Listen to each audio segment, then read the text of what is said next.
নমস্কার, আমার গল্প পাঠ আসরে আপনাকে স্বাগত জানাচ্ছি। আমার আজকের নিবেদন বিভূতিভূষণ বন্দ্যোপাধ্যায়ের একটি ছোট গল্প, কোণে দেখা। সকালবেলা বৈঠকখানার গাছপালার হাটে ঘুরছিলাম।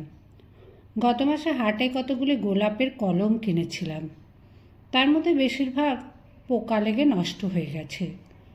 নার্সারির লোক আমার জানাশোনা।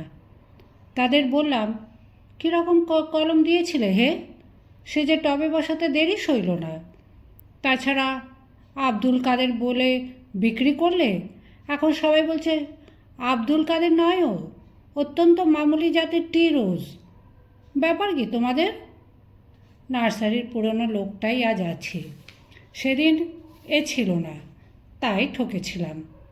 এই লোকটা খুব অপ্রতিভ হলো, বলে, বাবু এই হয়েছে কি জানেন, বাগানের মালিকেরা আজকাল আছেন কলকাতায়।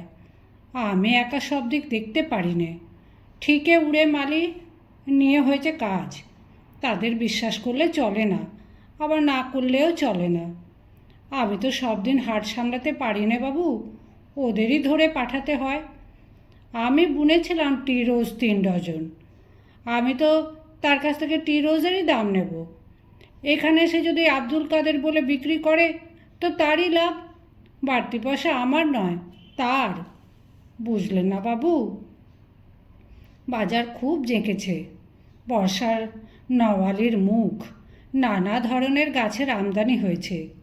বড় বড় বিলিতি দোপাটি, মতিয়া, বেল, অতসীলতা, রাস্তার ধারে সারিতে নানা ধরনের পাম, ছোট ছোট পাম থেকে ফ্যান পাম ও বড় টবে ভালো এরিকা পামও আছে। সূর্যমুখীর যদিও এর সময় নয়, কিন্তু সূর্যমুখী এসেছে অনেক।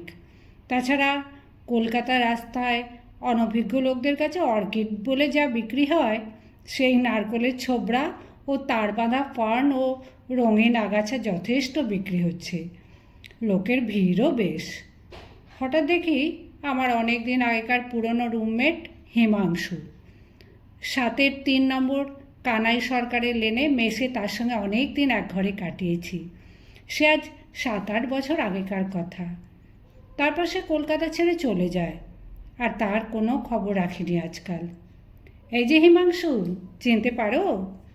হিমাংশু চমকে পেছন ফিরে চাইলে এবং কয়েক সেকেন্ড সবিস্ময় আমার দিকে চেয়ে থাকবার পরে সে আমায় চিনলে। হাত বাড়িয়ে এগিয়ে এলো হাসি মুখে। আরে জগদীশ বাবু যে। তারপর? ওহ, আপনার সঙ্গে 1 যুগ পরে। ওহ, তারপর আছেন কেমন বলুন? আমি বললাম, তোমার গাছপালার শখ দেখছি আছে হিমাংশু। সেই মনে আছে দুজনে কতদিন এখানে হাটে আসতাম? হিমাংশু হেসে বললে, তার মনে নেই? সেই আপনি দার্জিলিংয়ের লিলি কিনলেন। আপনার তো খুব শখ ছিল লিলির, এখনও আছে? আসুন আসুন, অন্য কোথাও গিয়ে একটু বসি। ও মেস্টার কোনো খবর আর রাখেন নাকি? আচ্ছা, সেই অনাদিবাবু কোথায় গেল খোঁজ রাখেন? আর সেই যে মেয়েটি স্টোভ জ্বালাতে গিয়ে গা হাত পুড়িয়ে ফেললে, মনে আছে? তার বিয়ে হয়েছে? দুজনে গিয়ে একটা চায়ের দোকানে বসলাম। এ গল্প ও গল্প, নানা পুরনো দিনের কথা। তার কথাবার্তার ভাবে বুঝলাম সে কলকাতায় এসেছে অনেক দিন পরে। জিজ্ঞেস করলাম, আজকাল কোথায় থাকো হিমাংশু? সে বলে, বিএনআরে একটি স্টেশনে বুকিং ক্লার্ক ছিলাম, টাটানগরের ওদিকে। কিছুদিন থাকবার পর দেখলাম জায়গাটার মাটিতে ভারী চমৎকার ফুল জন্মায়, জমিও সস্তা। সেইখানেই এখন আছি, ফুলের বাগান করেছি। তুমি তো জানো বাগানের শখ আমার চিরকাল। কিছু চাষবাসের জমিও নিয়েছি, তাতেই চলে যায়। কিন্তু সেসব কথা থাক, আজ এখন একটা গল্প করি, শোনো। গল্পের মতো শোনাবে, কিন্তু আসলে সত্যি ঘটনা। আর আশ্চর্য এই, 10 বছর আগে যখন তোমাদের মেসে থাকতাম তখন এ গল্পের শুরু, এবং এর সমাপ্তি ঘটেছে গতকাল। আমি বললাম, ব্যাপার কি? তোমার কথা শুনে মনে হচ্ছে নিশ্চয়ই প্রেমের কাহিনী জড়ানো আছে এর সঙ্গে। বলো বলো। সে বললে, না না, সেসব নয়, অন্য এক ব্যাপার। কিন্তু আমার পক্ষে কোনো প্রণয় কাহিনীর চেয়েও তা কম মধুর নয়। শোনো বলি। আচ্ছা, তোমার মনে আছে মেসে থাকতে আমি একটা এরিকা পাম্প কিনেছিলাম, আমাদের ঘরের সামনে টবে বসানো ছিল, মনে আছে? আচ্ছা, তাহলে শোনো। তারপর আধ ঘন্টা বসে হিমাংশু তার গল্পটা বলে গেল। আমরা আরও দুবার চা খেলাম, এক বাক্স সিগারেট পোড়ালাম। বউবাজারের মোড়ে গির্জার ঘড়িটা 9:30 যখন বাজলো, তখন হিমাংশু গল্প শেষ করে বিদায় নিয়ে চলে গেল। তার গল্পটা আমি আমার নিজের কথায় বলবো, কেননা হিমাংশু সম্বন্ধে কিছু জানা থাকা দরকার। গল্পটা ঠিক বুঝতে হলে সেটা আমাকে গোড়াতেই বলে দিতে হবে। হিমাংশু যখন আমার সঙ্গে থাকতো, তখন তার চালচলন দেখলে মনে হবার কথা যে সে বেশ অবস্থাপন্ন ঘরের ছেলে। সে যে আহারে বিহারে বা বেশভূষায় খুব বেশি শৌখিন তা নয়। তার শখ ছিল নানা ধরনের, এবং এই শখের পেছনে সে পয়সা ব্যয় করত নিতান্ত বেআন্দাজি। তার প্রধান শখ ছিল গাছপালা ও ফুলের। আমার ফুলের শখটা হিমাংশুর কাছ থেকেই পাওয়া, এ কথা বলতে আমার কোনো লজ্জা নেই।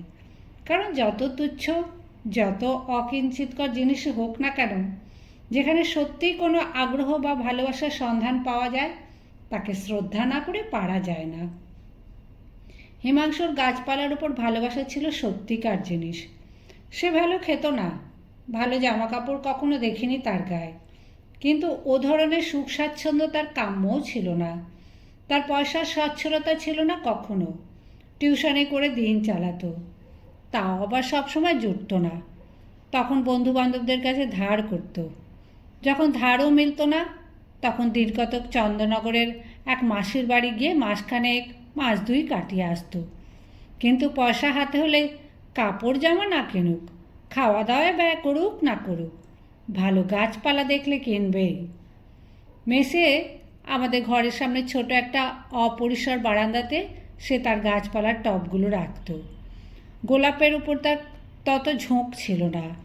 সে ভালোবাসত নানা জাতীয় পাম, আর ভালোবাসত দেশি বিদেশি লতা, উইস্টারিয়া, অতসী, মাধবীলতা, বোগেনভিলিয়া ইত্যাদি।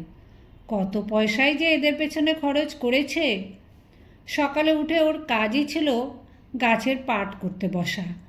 শুকনো ডালপালা ভেঙে দিচ্ছে, গাছ ছেঁটে দিচ্ছে, এ টবের মাটি ও টবে ঢালছে, পুরনো টব ফেলে দিয়ে নতুন টবে গাছ বসাচ্ছে, মাটি বদলাচ্ছে, আবার মাঝে মাঝে মাটির সঙ্গে নানা রকম সার মিশিয়ে পরীক্ষা করত।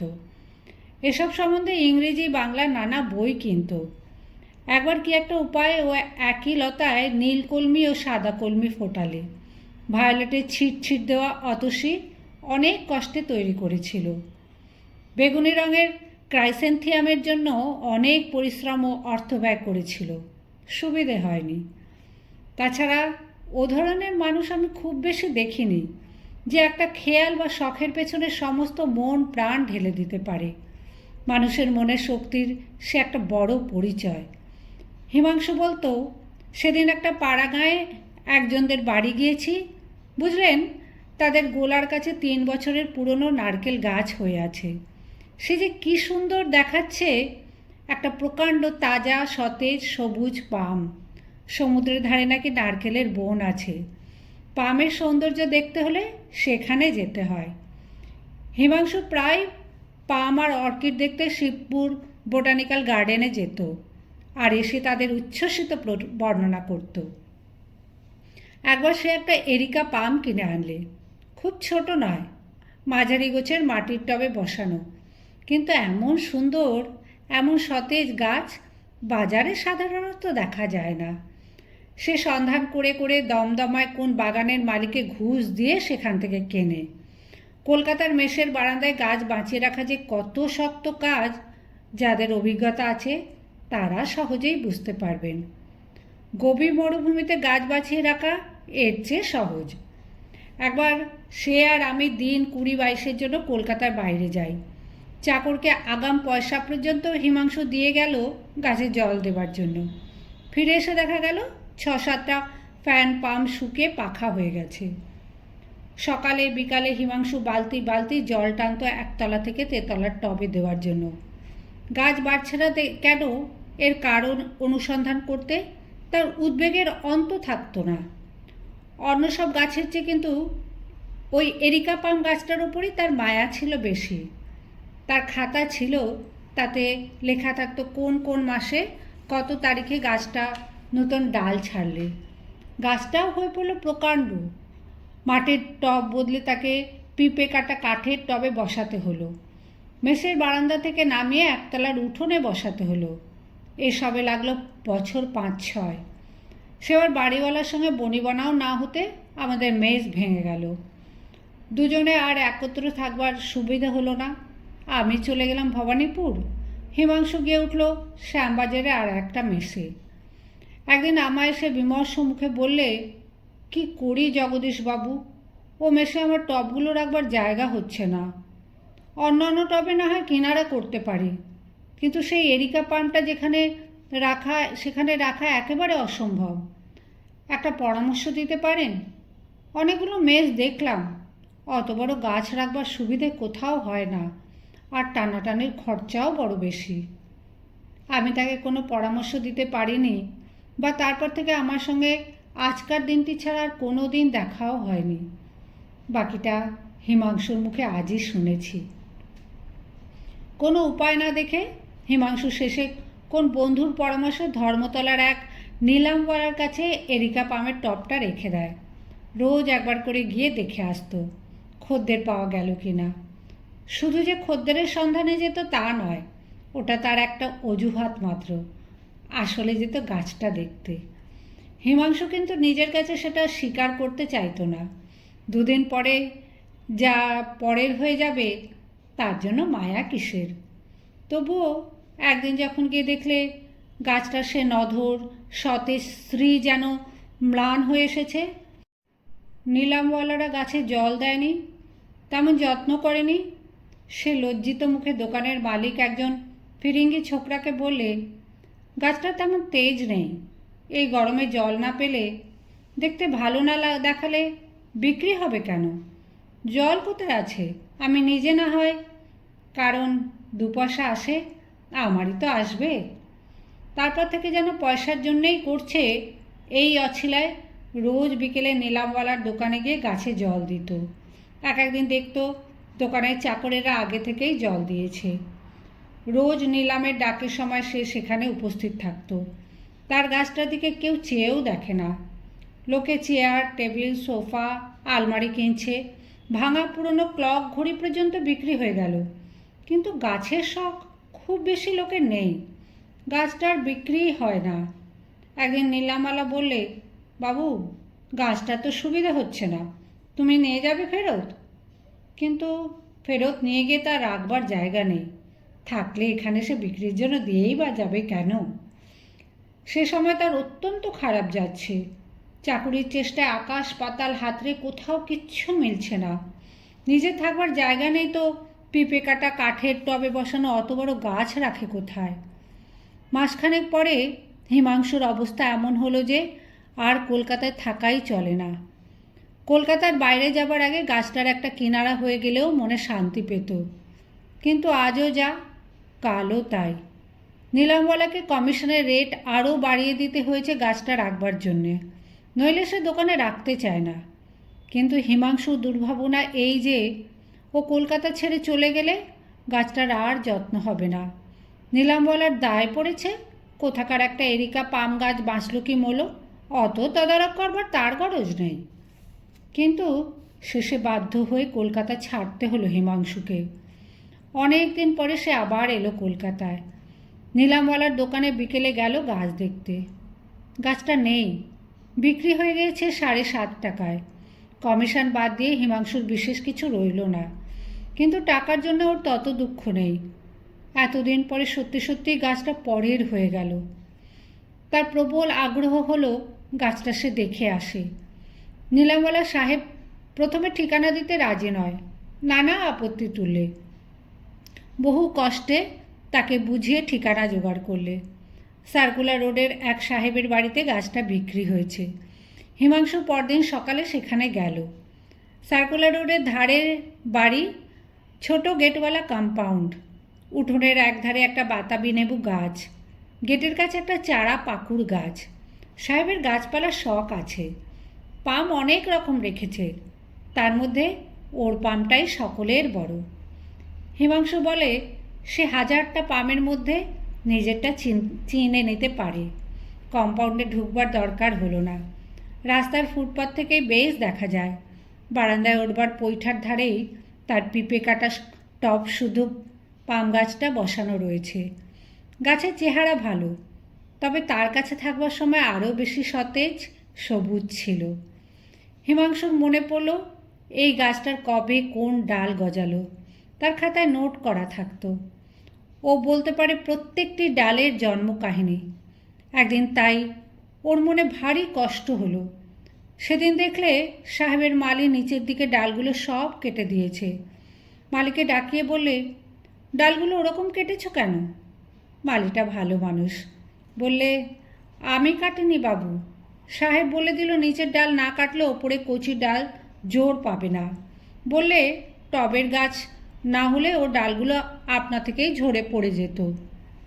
হিমাংশু বললে, তোমার সাহেব কিছু জানে না, যা ঝরে যাবার তা তো গিয়েছে, অত বড় গুঁড়িটা বার হয়েছে তবে কী করে, আর ভেঙো না। বছর 3-4 কেটে গেল। হিমাংশু গাছের কথা ভুলেছে।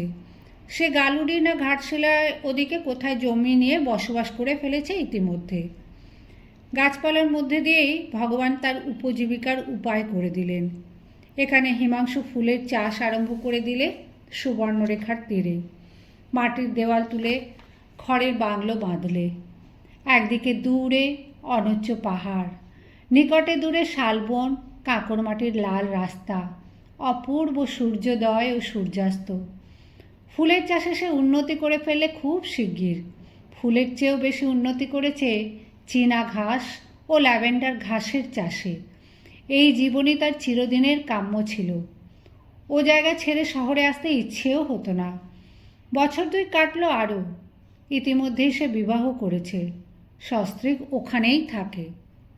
আজ 3 দিন হলো সে কলকাতা এসেছে, প্রায় 5 বছর পরে। কাজকর্ম সেরে কেমন একটা ইচ্ছে হলো, ভাবলে দেখি তো সেই সাহেবের বাড়িতে আমার সেই গাছটা আছে কি না।